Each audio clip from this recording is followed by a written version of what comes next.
Olá, bom dia no ar, o Observatório Feminino deste domingo, comigo, Alessandra Mendes, e aqui a minha companheira Amanda Antunes. Ei, Amanda, bom dia. Ei, Ale, bom dia para você também, bom dia para quem está em casa nos ouvindo, para quem também está acompanhando pelo YouTube, pelas redes sociais da Itatiaia, bom dia para todo mundo. Para você que está aí nos ouvindo, nos acompanhando pelo YouTube, não saia daí, tá? O assunto de hoje é muito importante e eu tenho certeza que alguns dados, algumas informações vão mexer um pouco com o seu conceito aí, com o que você acha sobre a situação das mulheres no trabalho. Hoje a gente vai falar sobre a participação feminina na magistratura, ou seja, mulheres que são juízas e desembargadoras. Uma pesquisa feita no ano passado com cerca de 1.500 magistradas mostra que os desafios também nessa área são grandes. O levantamento mostra, por exemplo, que o auge da entrada de mulheres na magistratura foi entre os anos 2000 e 2009. E aí, na década seguinte, ao invés de aumentar, caiu. Entre 2010 e 2019, o número cai. Cerca de 30% das magistradas já sofreram assédio moral no trabalho. E cerca de 10% já disseram terem sido vítimas de assédio sexual no trabalho. Quase metade dos casos de assédio sexual foram cometidos por desembargadores. E quase 85% das vítimas preferiram se silenciar sobre o crime para não se expor. 57% das magistradas já sofreram algum tipo de constrangimento ou discriminação no trabalho pelo fato de serem mulheres. Para falar sobre esses dados, sobre o que essa situação expõe para a gente conversa aqui no Observatório Feminino com a juíza Lívia Borba, que trabalhou nessa pesquisa, e também com a juíza Daniela Cunha Pereira, da Coordenadoria Amades Mulheres e do Instituto Viva, que é uma associação sem fins lucrativos, constituída para o fortalecimento e a emancipação de mulheres em situação de violência. Bom dia, Lívia, prazer tê-la aqui com a gente. Prazer estar aqui, Alessandra e Amanda. Prazer. Bom dia, Daniela. Bom dia, estou muito honrada, muito feliz, agradeço muito esse convite, estou muito entusiasmada para essa conversa que eu tenho certeza que vai ser ótima.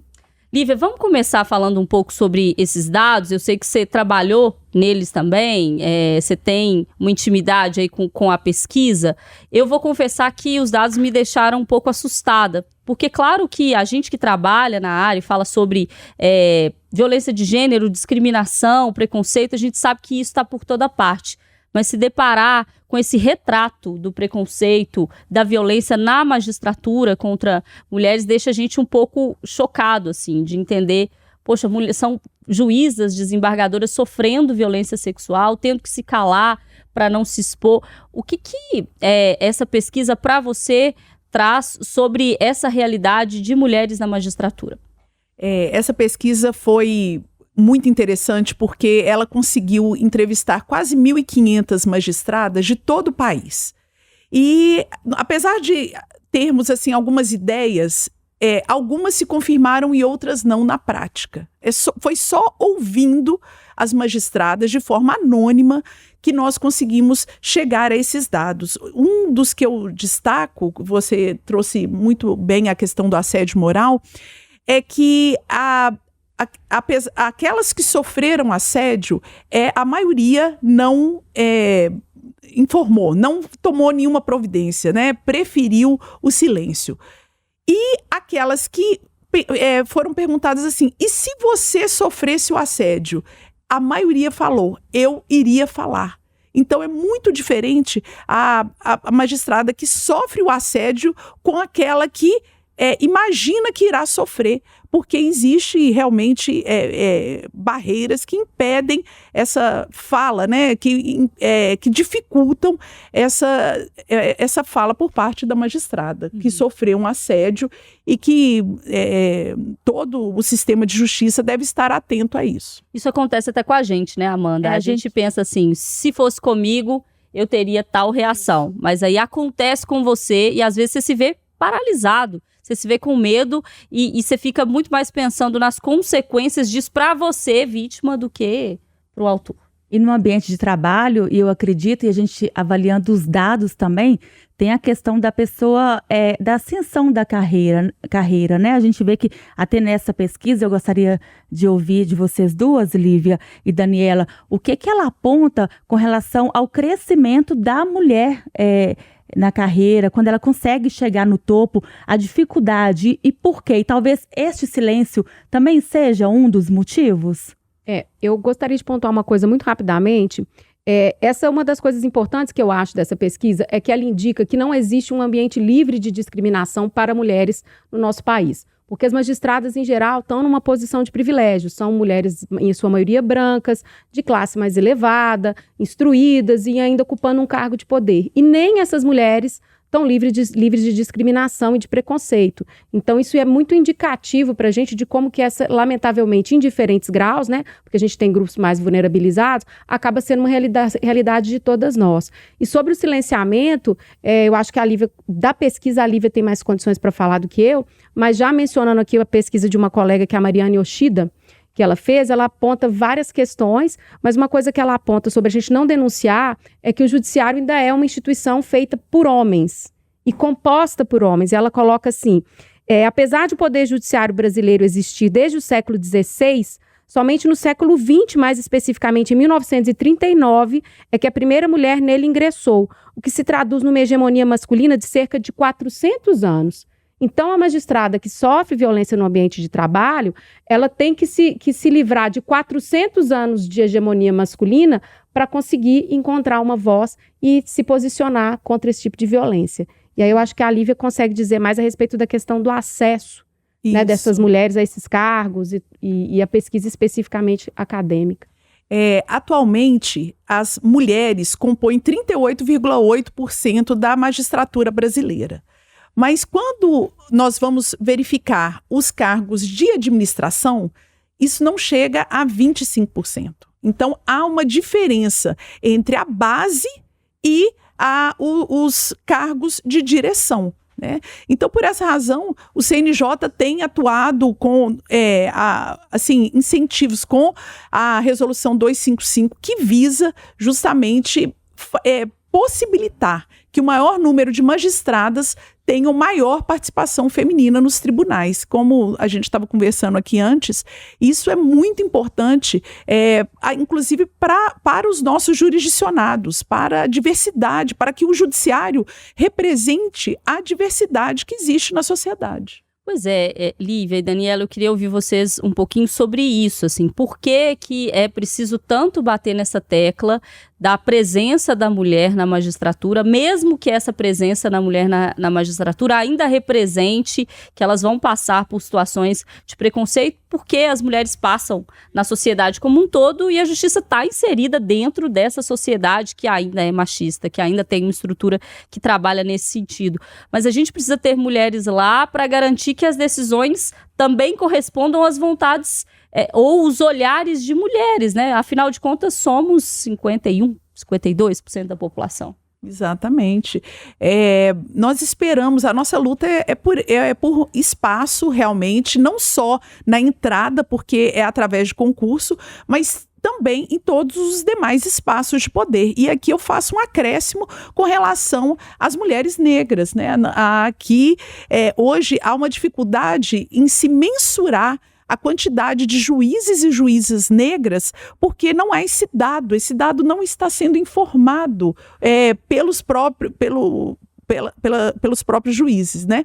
Então, o CNJ também está fazendo um esforço nesse sentido para que nos bancos de dados dos tribunais fique claro de como a pessoa se declara, né? Se ela é branca, se ela é preta, se ela é parda, raça etc. é importante. Né? Isso, exatamente. Quando a gente fala de mais mulheres no judiciário, tanto nos cargos de primeiro grau quanto na direção dos tribunais, a gente está falando, claro, de uma medida elementar de justiça.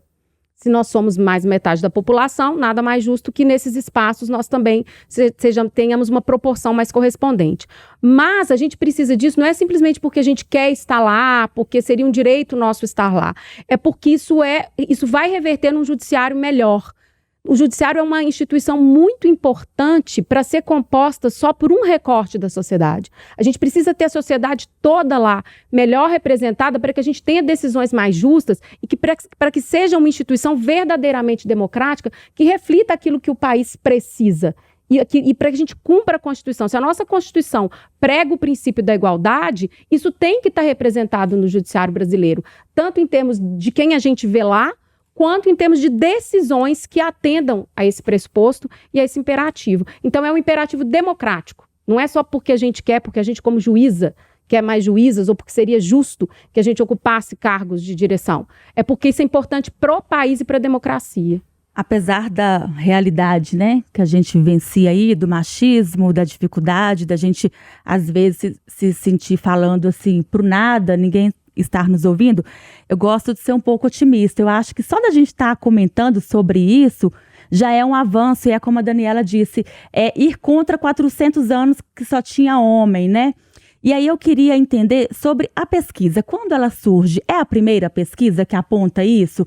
É a primeira pesquisa para magistradas, especificamente para magistradas de todo o país, de todos os ramos, Justiça do Trabalho, Justiça Estadual e a Justiça Federal. Então, como uma pesquisa voltada para as mulheres magistradas, sim, é a primeira pesquisa. Ela foi feita por 15 juízas da primeira turma do mestrado da Infam, através de formulários que foram para todo o Brasil. E aqui eu quero registrar que nessa mesma época que a pesquisa foi feita, foi criada a Coordenadoria da Amages Mulheres, então, que é um movimento que eu e Daniela fazemos parte, que busca construir muito uma consciência coletiva das magistradas, elas entenderem que, como a Daniela disse, é um imperativo democrático que as mulheres estejam nesses lugares de poder, né? E isso vai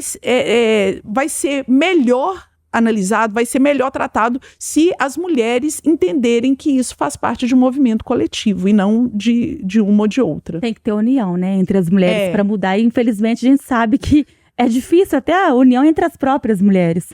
Ô Daniela, a partir dessa perspectiva, até interna, quando vocês olham essas fotografias, né, sobre participação, ou ainda falta de participação das mulheres na magistratura, ou como essa participação ainda não é plena, quais são esses movimentos internos, né? A gente tem aí a Amages Mulheres, vocês têm se reunido, vocês que estão em cargos já um pouco à frente, né? Que tipo de movimento vocês conseguem fazer hoje para garantir que a juíza, a Lívia lá de trás, a Daniela lá de trás, entrando hoje, já entrem pelo menos 2 ou 3 degraus adiante daquele status que vocês pegaram no passado? Dá para tentar construir aí uma ponte? Sim, dá para tentar e é preciso. A Lívia falou que a Associação dos Magistrados, que é a Amages, pela primeira vez teve essa iniciativa de ter nessa gestão agora a coordenadoria específica das mulheres, que tem sido um espaço muito importante de construção, de debate. Lá nós temos diversas ações, tem clube de leitura,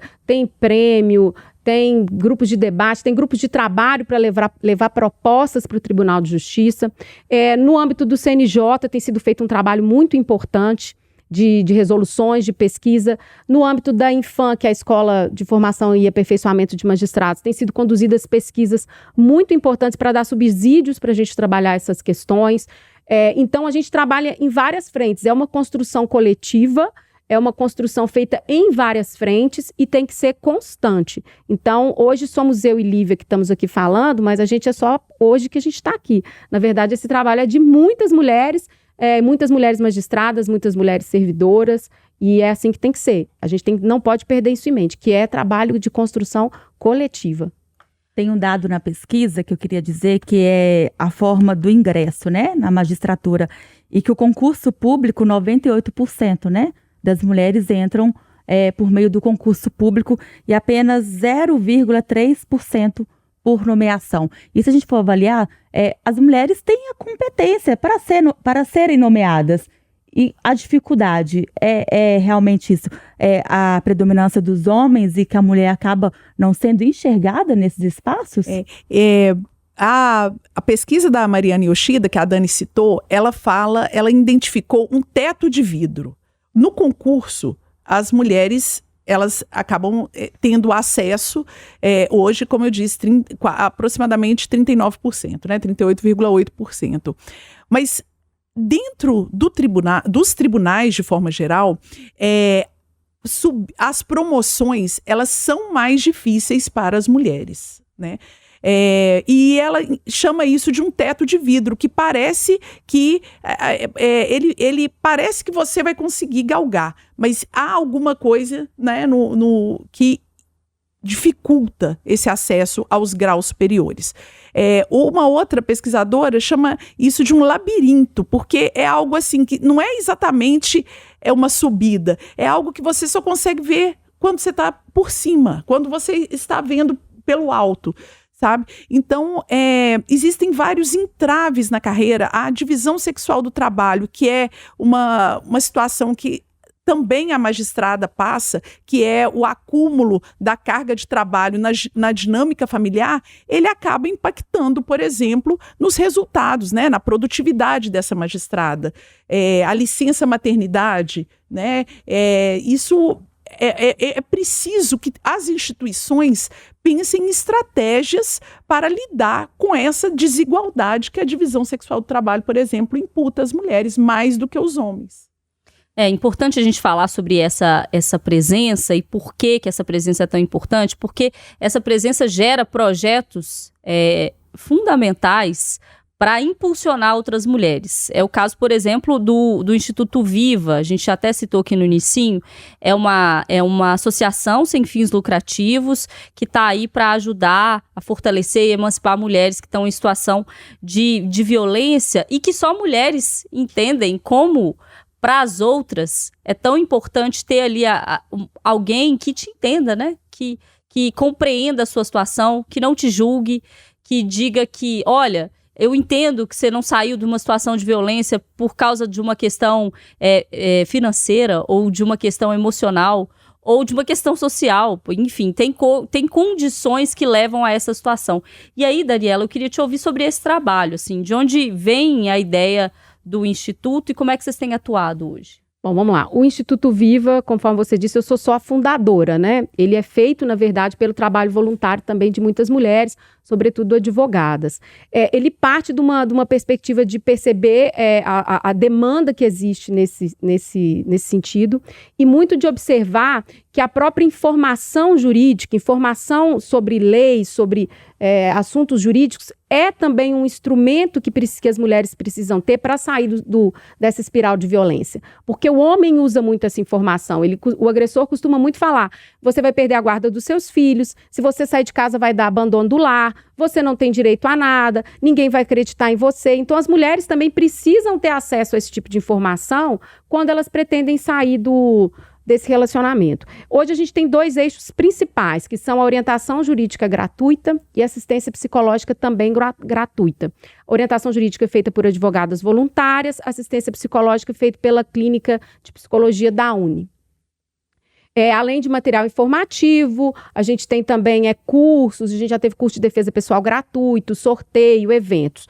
Então, o que eu posso deixar aqui de orientação para quem estiver nos vendo e nos ouvindo? Se você é uma mulher em situação de violência, entra lá no @viva.instituto. Lá na bio, você clicar lá, vai ter um formulário para você pedir assistência jurídica, se você quiser, e para você pedir assistência psicológica, ambos gratuitos. A gente entra em contato com você.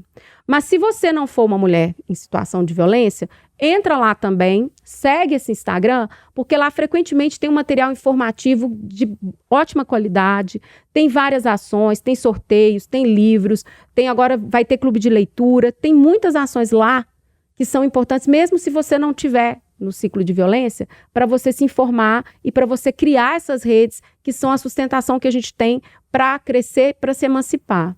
Uma mulher que não tem nenhum tipo de acesso à rede social, por exemplo, e eu convivo muito isso no dia a dia, na cobertura policial. Às vezes o homem até já tirou ela não tem nem social. Telefone. Uhum. Ela tem como ela chegar assim, ou ir a uma delegacia e pedir esse contato? Teria uma outra forma não, também? Não, de chegar no Instituto Viva não, mas ela pode chegar na delegacia e fazer os outros pedidos de medida protetiva, de assistência jurídica, ela tem esse direito. Ela só não vai conseguir acessar especificamente, porque a gente não tem uma sede física. Até porque é uma associação sem fins lucrativos, não tem patrocinador, não tem mantenedor. Então, as advogadas atendem mesmo cada uma a partir do seu local de trabalho, tá? Então, não tem uma sede física para a mulher se dirigir até lá. Inclusive, se alguém quiser patrocinar, entra Fica lá aí no a da dica, DM gente. e avisa, estou querendo dar patrocínio para Tem um monte de vocês gente aí terem uma sede física. querendo Mais fazer uma boa luta, ação, né? essa é uma ótima, inclusive. Mas enfim, mas na delegacia as mulheres vão ter outro tipo de orientação. E nós temos projetos de fazer um convênio, inclusive, com uma delegacia específica, não vou dar spoiler, mas está em andamento, uma das nossas advogadas está conduzindo tratativas nesse sentido para a gente ter um plantão numa delegacia aqui da Grande BH para poder fazer esse atendimento de emergência que você está mencionando. Torçam pela gente para que a gente consiga. Ó, já tô na torcida. Depois você me conta quem que é a delegada ou advogada que a gente já faz, né? Não, eu vou Ana? te avisar. A gente já Pode vai deixar. agora na polícia Olha. direto, né? E vai, que dia que vai sair o convênio? Porque Ai, a gente já estamos formando outras redes. É isso aí, o negócio é rede aqui. Falando em rede, gente, a gente está terminando o programa e eu quero terminar com uma mensagem que só vocês duas podem dar. Que eu e a Amanda não estamos nesse lugar de juíza, né, Amanda? Mas as duas Pois aqui é. estão e elas podem dar essa mensagem pra gente. Pra aquela menina que tá em casa agora, domingo de manhã, ouvindo a gente, pra aquela adolescente, aquela jovem, ou aquela mulher já que tá ali e sonha em ser juíza e que acha que não é o seu lugar, acha que a magistratura ainda é algo muito longe de ser alcançado pra ela, que é mulher, sabe das dificuldades de viver nesse mundo como mulher. Lívia, o que você falaria pra essa menina? Nossa. Bom, eu diria para ela, é um clichê assim, né? Mas eu diria para ela buscar informação dentro dela, de saber assim, o que ela, se ela gostaria de fazer, e lutar pelo seu sonho, né? Nós, assim, a magistratura é um lugar que nos possibilita de ajudar as outras pessoas, e eu sou grata de estar nessa profissão. Então, assim, eu espero que ela consiga alcançar o seu sonho, né, e lute por ele, apesar das dificuldades. Isso, às vezes, sou um pouco meio lugar comum, porque a gente sabe que, no meu caso especificamente, eu tive muito apoio, né, para chegar até aqui. Então, isso deve ser considerado também. Mas a minha mensagem, eu até sempre falo uma frase da Angela Davis, que que a gente deve agir como se fosse possível transformar radicalmente o mundo. E a gente precisa fazer isso o tempo todo. E aí, Daniela, o que essa garota, menina, jovem, pode pensar da mensagem de uma juíza? Olha, eu diria o seguinte, eu trabalho com mulheres, especificamente, e mais com mulheres em situação de violência, há pelo menos 13 anos como magistradas. E uma coisa que eu definitivamente aprendi nesse trajeto foi a confiar na força das mulheres. Mesmo as mulheres agredidas, as mulheres violentadas, a força das mulheres é um negócio que sempre me comove e me estimula muito. Então, se existe uma menina que quer ser juíza, eu queria dizer para ela que eu confio plenamente na força dela para alcançar esse objetivo, e eu torço muito por ela porque a gente quer muito que ela esteja entre a gente. Nós estamos esperando por você de braços abertos, porque a magistratura quer essas meninas conosco, nós queremos acolhê-las, nós estamos esperando ansiosamente por você. Haverá obstáculos no caminho, mas não haverá obstáculos que sejam capazes de te deter, porque a gente confia muito na força das mulheres. É uma coisa que nunca cansa de me impressionar. Então, eu acho que parece motivacional, e mas não é vazio no sentido de ser algo real, que eu estou né? dizendo da boca para fora, mas é algo das poucas certezas que eu tenho na vida, até porque à medida que a gente envelhece a gente vai abandonando as certezas, mas essa certeza de que mulheres têm uma força e um potencial quase infinito, eu carrego ela comigo e acho que morrerei com ela. É isso então, gente, com essa mensagem que é sobre sororidade, tá? Que a gente tá junto nessa aí. Elas estão lá lutando para mais mulheres chegarem na magistratura. A gente está aqui no jornalismo, né, Amanda? Lutando também para mais mulheres conseguirem chegar lá e onde mais elas quiserem, porque é sobre isso, né? É sobre onde a mulher quiser chegar, os espaços precisam ser acessíveis. Claro que a gente está falando aí de obstáculos sociais, obstáculos econômicos, mas os espaços precisam garantir que as mulheres cheguem lá e que permaneçam lá. e que quando elas chegam e que elas consigam permanecer, que elas consigam subir, assim como os homens também conseguem subir. E até que isso seja garantido, a gente vai seguir na luta, viu? Elas lá, muito, a gente aqui também. Amanda, obrigada, viu? Um abraço, Ale. Obrigada, Lívia, Daniela. Foi muito bom essa conversa e que muita gente que esteja nos ouvindo agora, que tem um sonho, veja que é real. Dá para chegar lá, por mais difícil que seja, né? Daniela, muito obrigada pela presença. Eu que agradeço imensamente. Lívia, obrigada, viu? Eu que agradeço. Um abraço a todos e todas. Então, para a gente fechar, a juíza Lívia Borba e também a juíza Daniela Cunha Pereira, que a gente recebeu aqui no Observatório Feminino. Ficou com mais vontade de saber detalhes? Vai lá no @viva.instituto, porque tem um pouquinho do trabalho por lá também. A gente se vê no domingo que vem. Até lá!